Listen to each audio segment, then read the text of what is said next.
Okay, folks, you bear with me a second.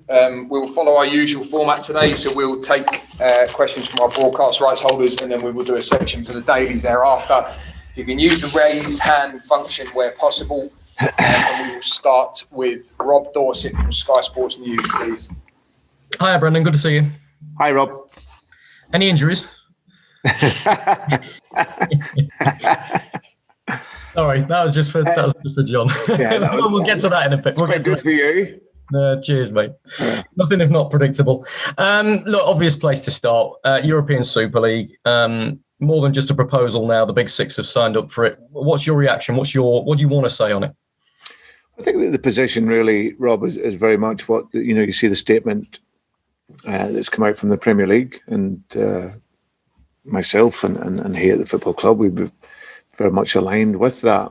We see the sport and the competition being based around, your domestic performance as opposed to anything historically.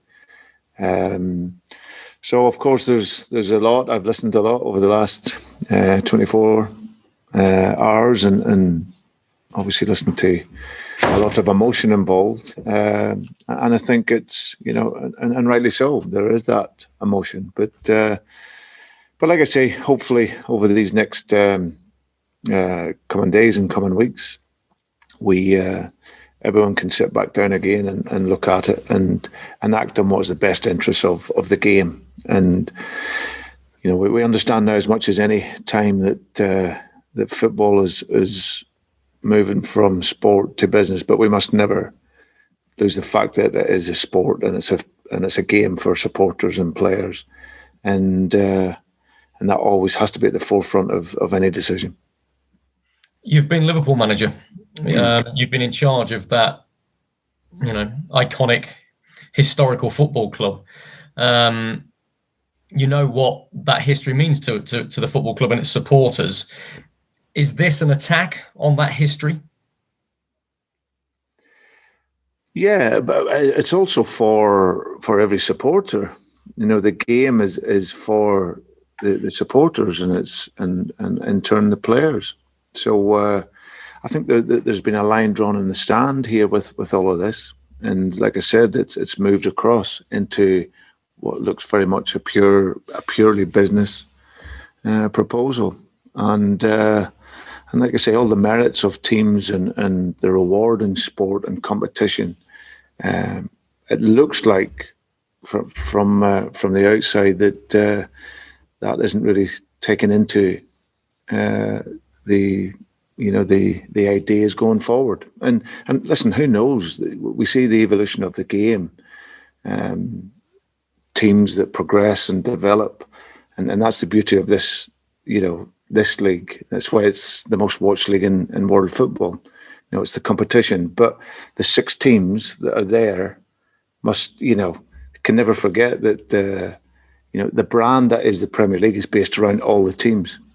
The roots of their success is also based around every other team because of the competition. The bottom team can beat the top team, and that's why you succeed. And so that's something that, like I said, for supporters and the fans, I think that's why there's been a lot of emotion over this last 24, 48 hours regarding it, because it does probably feel an attack on people's opportunities to go and support, and they look back into the history of their grandfathers and fathers that have taken them to sport. So yeah, I think everyone will fight to protect that, and especially the game in this country. Leicester won the title in 2016. They made the top 6 last season. You're 3rd in the Premier League table right now. Do you think, ironically, Leicester's success has prompted this and accelerated this action? Well, I certainly think it will have played a part. I think that probably throughout Europe, looking at it, Leicester City, like you say, it's maybe not what is wanted, but the story for the game and everything shows that what can happen in sport. So yeah, and listen, our job, I always said when I came into here, was to disrupt the market. It was to come in and whether you were self-appointed in the top six or not, I always said, what defines the top six? So clearly it must be money. And what we've tried to do is we've tried to disrupt that in a football way. But listen, it'll be an ongoing. There'll be lots more discussions on it. I think what's also important is not to, and it's hard not to, but sometimes you take the emotion out of it and look logically at it, and hopefully logic will prevail in it all, and then we get to the decision, which is about, us playing in a fantastic league, which is really competitive. And if on merit you can do well and you can perform well, then that allows you to progress. And I think that would be the simplicity of it all. As I say, you're third in the Premier League table. Can you imagine a situation where you finish in that spot and yet you don't get the opportunity to play in Europe's elite competition? That would be incredibly hard on the players. Are they talking to you about this as well? Yeah, I've spoken to the number of the players on it and just getting the feelings and thoughts, and speaking to Wes Morgan, our captain, today. So yeah, because that's what sport's about. It's about competition, and if you're in the competition and you compete well, and you can then progress, and you get to move beyond that in merit. So or on merit, sorry.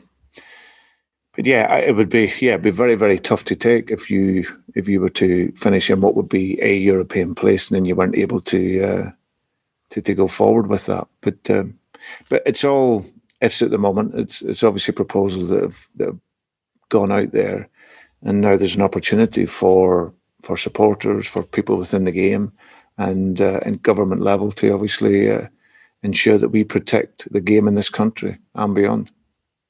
Understandably, we haven't heard much from any of the players on this, whether be that Leicester players or any other players in the Premier League. It's a really difficult one for them. I think we appreciate that. But you've spoken to the Leicester squad, you say, without breaking any confidences and without maybe giving us specifics. Can you give us a sense of what they're saying to you about it, what their feelings are? I just think I think when you've seen some of the reports in the last 24 hours or so in terms of players maybe being told, if they're in this league and then they can't play for their country, or they can't play in certain World Cups, that's where these guys play the game. They obviously, the financial rewards are there for players, but a lot of it's about the game as well. And so I don't think that would sit too comfortably with any player, being told that you can't represent your country. So I think there's lots of discussions to be had, and we'll certainly continue to do that here with the players and get a handle on it going forward. Thanks, Brendan. Sorry for labouring that. I wouldn't have done if it wasn't such an important issue, mate. Normally the top of this show would have been asking you about Jose Mourinho's sacking. That's next on the agenda for me. Were you surprised? And where does this leave Spurs now with just a few days to go before the League Cup final? Well, obviously, I'm disappointed for Jose, knowing him personally, and knowing that he's a world-class manager. I think that he has shown that over and throughout his career. He's a manager that is won, and unfortunately for him, that hasn't happened at Tottenham. So where does that leave them? It leaves them, obviously, they have a game on Wednesday. I think they play Southampton, and then they have the cup final. So yeah, their expectations is obviously to win titles and compete at the top end of the league. So for Jose, I've always empathy for any manager that loses their job. Jose's an experienced manager now. He's managed throughout Europe. He knows the temperature in this country as well, and he'll accept it, go away, and then and get ready for his next challenge.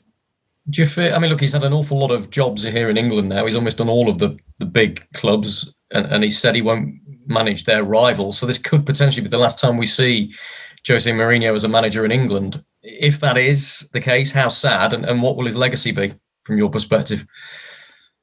Jose's a world-class manager. I think that there's, the the thing that disturbs me a little bit is how that gets questioned. You know, what he's done in the game, he should be able to position the expectations. He's earned that respect to be able to do that, what he's done. So you're not a world-class manager one day and then you go to a job and it doesn't quite work out and you're not. That's how football works. So he has every right to define his expectations as a coach. He's clearly a winner. He will always be a winner. That doesn't change just because he doesn't win trophies. Like saying at Carlo at Everton, you know, he's a world-class manager. If he doesn't win trophies at Everton, he's not a winner. Of course he is. He's done that all his life. So, and I think Jose, exactly the same. Different characters, of course, different personalities, but you can't not define him as a winner. So, yeah, he's a successful manager. Hasn't worked out for him for whatever reason. He'll go away, reflect, and do what he always will do, and come back and manage a team and look to win again. And like I say, he's a very charismatic guy. He's a good man. He's passion for the game, loves the game, and he'll take that back into his next job. Compliment to you, huge compliment to you. Your second favourite with most bookmakers to become the new Spurs manager. What do you make of that? It's normal. It's football. There's always speculation around. You know, every job that comes up, there'll always be different managers speculated to go in. But I've always said I absolutely love it here. Tottenham's a fantastic club. It's one of the big clubs in this country. You know, it's a huge club, but my focus is purely for here. I'm on a world-class training facility. The project we're in here, but we still want to develop. Still have a lot of work to do here. I've got a great connection with the players, with our boards, and we have plans to keep progressing. And whilst I have the energy and the happiness, and I see that challenge continuing here, then I'm very happy to be here. So you can't stop gossip and you can't stop speculation. But like I say, I don't think about it. Good man. Last one from me, Brendan, because I've taken a lot of your time, but I don't feel like we can just gloss over the fact that Leicester have reached their first FA Cup final in 52 years. It's a massive achievement, isn't it? It's a big moment for you, for the players, for this football club. Have you noticed it's given a boost around the place? Has there been a real spring in the step of the players? How have they reacted to it? Yeah, I think there's been a great feeling over this last couple of days. I know after the game there was that just an incredible feeling of achievement. But I pulled everyone in this morning. We had a day off yesterday just to recover and relax, and I pulled all the staff into the training facility this morning and said, listen, it's a victory for us all. You know, it's not just the team, it's everyone, our chefs and everyone that was working here. They're all connected to the success. But what is important is that you can't be comfortable with it. And that was my point. The club is over 50 years since it's been to the final, which is, amazing. But when that comes, we want to win it. So you don't soften up. We want to be here. We want to be challenging. That's what I said when I came into the club. You know, we want to set our base camp here at this club towards the summit of this league, so that we can challenge and fight for honours. And okay, there'll be other teams that there'll be always favourites maybe to do that, but we're in it to try and challenge and fight to win it and ensure that, it's great. You celebrate it, but you then get back in the next day and you get focused and you get working and like I say, you prepare for our next game. So, but I'm delighted for the club, of course. I'm delighted for Quintop, for the people of Leicester. I've heard many stories of, since I've been here about the FA Cup and what it means to, all the fans. And I was out yesterday in Bradgate Park, which is a beautiful park in Leicester, and just speaking to supporters and people that have been at other finals, and just the real connection that the club has with the FA Cup. So yeah, it's when you can bring that joy and feel for people, then of course that makes you happy. But when it comes, I want to win it and take the next steps for the club, and that will always have my focus. Well said, that man. Thanks, Brendan. Cheers, Rob. Okay, let's go to Katie Shanahan for PLP, please. Afternoon, Brendan. Just a Hi, word Kit. on the team news ahead of West Brom on Thursday, and how strong is your side going to be for that, as West Brom may be second from bottom, but Sam Allardyce's side have kicked into gear these past few games with back-to-back wins and scoring 8 goals in their last 2 matches. Yeah. No. It'll be a very dangerous game for us. I think that Sam come out of the window, was probably really happy with the business that he'd done, getting the players in that he wanted. And like you say, they've shown against Chelsea and against Southampton that they're a very, very dangerous team. Sam, as he does, he sets them up really, really well. Defensively, they've been strong. They haven't conceded too many goals. And they've got players that are dynamic and can give you a problem. So yeah, it's the beauty of this league. Like we said earlier, teams towards the bottom of the table are fighting for different reasons. And so for us, we know it's going to be a really dangerous game, and that's what we're ready for. And what's the team news ahead of that? Nothing new to what we had at the weekend. I think it'll be all the summer guys available. There's no one else coming in that would be fit, I don't think. So yeah, same squad. Great, thank you. Cheers. Thank you, Katie. Ian Stringer, please, BBC Radio Leicester.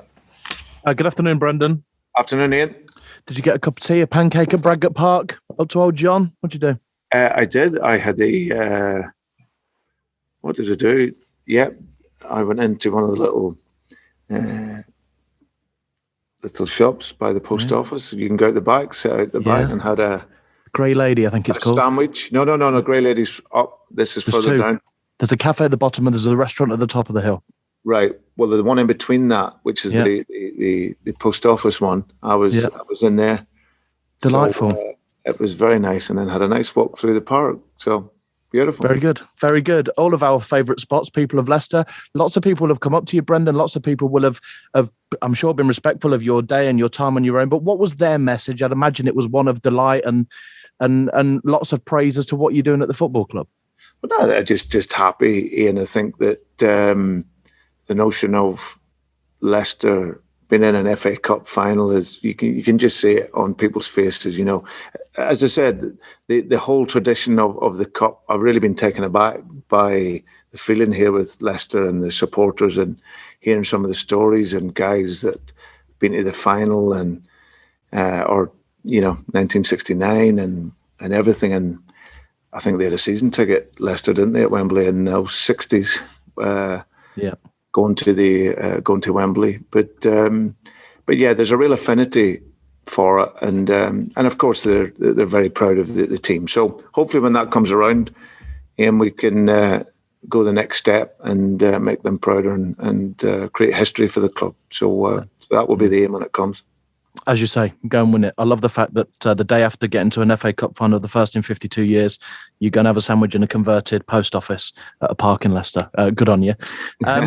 On very nice sandwiches to everybody listening, by the way. On the European Super League issue, were you invited? Were you consulted? Did you know any of this information was going to drop at all? No, I think like most managers, and I know of talks over the last period of time. I have a really good relationship with Susan Whelan, and Susan here is the chief executive. We have a regular meet, and she would always inform me of what's happening in that sort of side of the game. But I think for everyone it came as a surprise in terms of how it was put out there. So it was a real, like you've seen the level of emotion that has come out from supporters and people in general towards it. So it was news to us all, and obviously we're all taking it on board and trying to think logically how we can continue to take the game forward. Susan Whelan, your chief executive, has always had a very strong stance on issues, Project Big Picture, and even the TV deal when there was pay-per-view, and Susan was very, very strong and isn't easily swayed as a chief executive and as a leader. How did she react? No, well, I think that I've got a call with Susan later. So, and obviously because of social distancing, I didn't see her up face to face at Wembley. So we'll have a good chat over a cup of tea later on.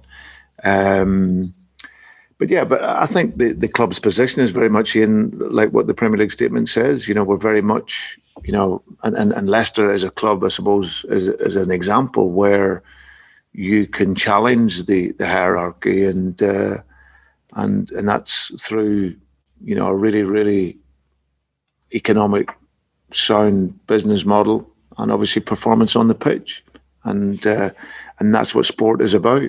So for Susan, she led the club brilliantly here.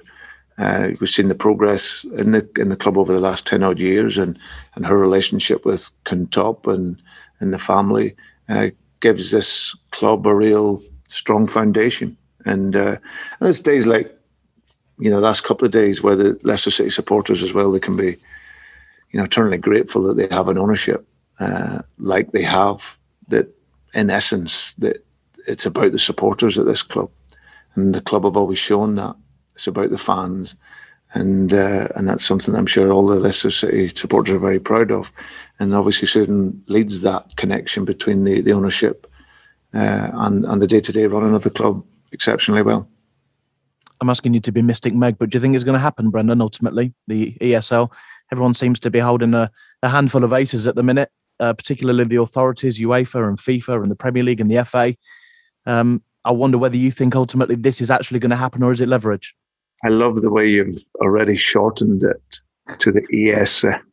It's sorry, you've given it that sort of name already. But listen, we don't know. I think that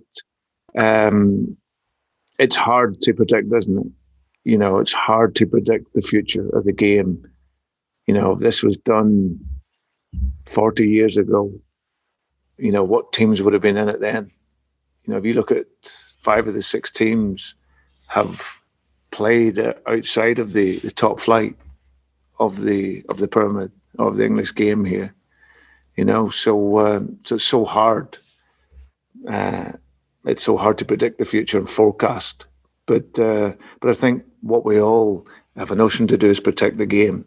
And it is, as I said, a sport that's around about competing and progressing on merit, and not what you've done historically.